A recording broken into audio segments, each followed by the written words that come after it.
Reconnais-tu cette molécule? C'est la molécule d'ADN, acide désoxyribonucléique.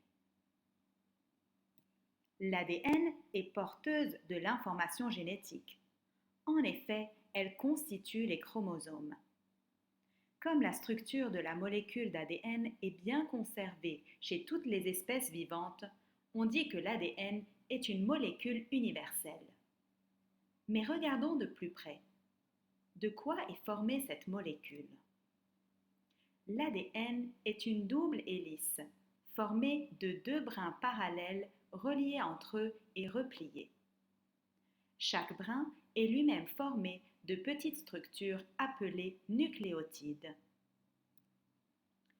Par exemple, le brin de gauche est formé ici des nucléotides, par exemple les nucléotides numérotés 1 et 3, tandis que le brin de droite est formé de nucléotides tels que les nucléotides numérotés 2 et 4. Chaque nucléotide est lui-même formé de trois éléments, une base azotée, un sucre désoxyribose et un groupe phosphate. La base azotée peut être de type adénine, thymine, cytosine ou guanine. La base azotée est reliée au sucre désoxyribose puis au groupe phosphate. Les nucléotides formant les brins parallèles de la molécule d'ADN peuvent être reliés soit au sein du même brin par des liaisons entre les groupes phosphates, soit au sein des brins parallèles par des liaisons entre les bases azotées. Toutefois, ces liaisons des bases azotées de brins parallèles répondent à une loi de complémentarité bien précise.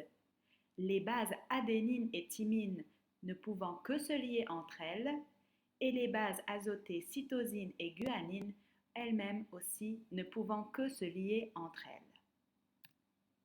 Pour résumer, l'ADN est une molécule universelle porteuse de l'information génétique, elle constitue les chromosomes et elle est une double hélice. Cette double hélice est formée de brins parallèles formés de nucléotides, de petites structures.